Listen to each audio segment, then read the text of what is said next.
Gujarat versus Delhi మధ్య జరిగిన మ్యాచ్లో టాస్ ఓడి తొలుత బ్యాటింగ్ చేసిన ఢిల్లీ నిర్ణీత 20 ఓవర్లలో 4 వికెట్లు కోల్పోయి 224 పరుగులు చేసింది. అనంతరం లక్ష్య ఛేదనలో బ్యాటింగ్ చేసిన గుజరాత్ టైటాన్స్ 8 వికెట్లు కోల్పోయి 220 పరుగులు మాత్రమే చేసింది. దీంతో 4 పరుగుల తేడాతో గుజరాత్పై ఢిల్లీ ఘన విజయం సాధించింది. ఢిల్లీ బ్యాటింగ్ చూసుకున్నట్లయితే అక్షర్ పటేల్ చాలా అద్భుతంగా రాణించాడు. 43 బంతుల్లో 66 పరుగులు చేశాడు. అందులో 5 ఫోర్లు, 4 సిక్స్లు ఉన్నాయి. తర్వాత రిషబ్ పంత్ అద్భుతమైన ఇన్నింగ్స్ ఆడాడు.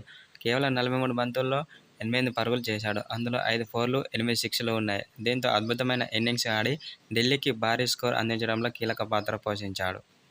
చివర్లో బౌలర్లకు ముచ్చెమటలు పట్టించిన రిషబ్ పంత్. అయితే రిషబ్ పంత్పై కీలక వ్యాఖ్యలు చేసిన టీమిండియా కెప్టెన్ రోహిత్ శర్మ.